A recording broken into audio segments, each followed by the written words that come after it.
விமானத்தின் சரக்கு பகுதி பயணிகள் அறையிலிருந்து தனித்தனியாக அழுத்தப்படுகிறது.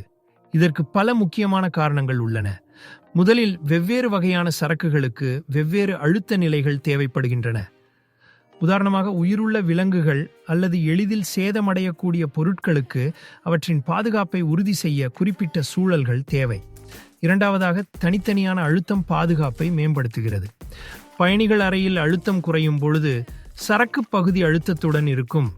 இது முக்கியமான சரக்குகளை பாதுகாக்கிறது மற்றும் சாத்தியமான அபாயங்கள் வெளியேறுவதை தடுக்கிறது. மேலும் இந்த தனித்தனி அமைப்பு சிறந்த வெப்பநிலை கட்டுப்பாட்டை அனுமதிக்கிறது. சரக்கு பகுதிகளில் கெட்டுப்போகும் பொருட்களை பாதுகாக்க குளிரூட்டும் அமைப்புகள் இருக்கலாம். அதே நேரத்தில் பயணிகள் அறையில் பயணிகளுக்கு தேவையான வசதியான வெப்பநிலை பராமரிக்கப்படும். இறுதியாக, இந்த வடிவமைப்பு மாசுபடும் அபாயத்தை குறைக்கிறது. சரக்கு பகுதி தனிமைப்படுத்தப்படுவதால் சரக்குகளிலிருந்து வரும் துர்நாற்றங்கள் அல்லது கசிவுகள் பயணிகளுக்கு எந்தவித பாதிப்பையும் ஏற்படுத்தாது. மொத்தத்தில், சரக்கு பகுதியை தனித்தனியாக அழுத்துவது நவீன விமான போக்குவரத்தில் ஒரு முக்கியமான அம்சமாகும்.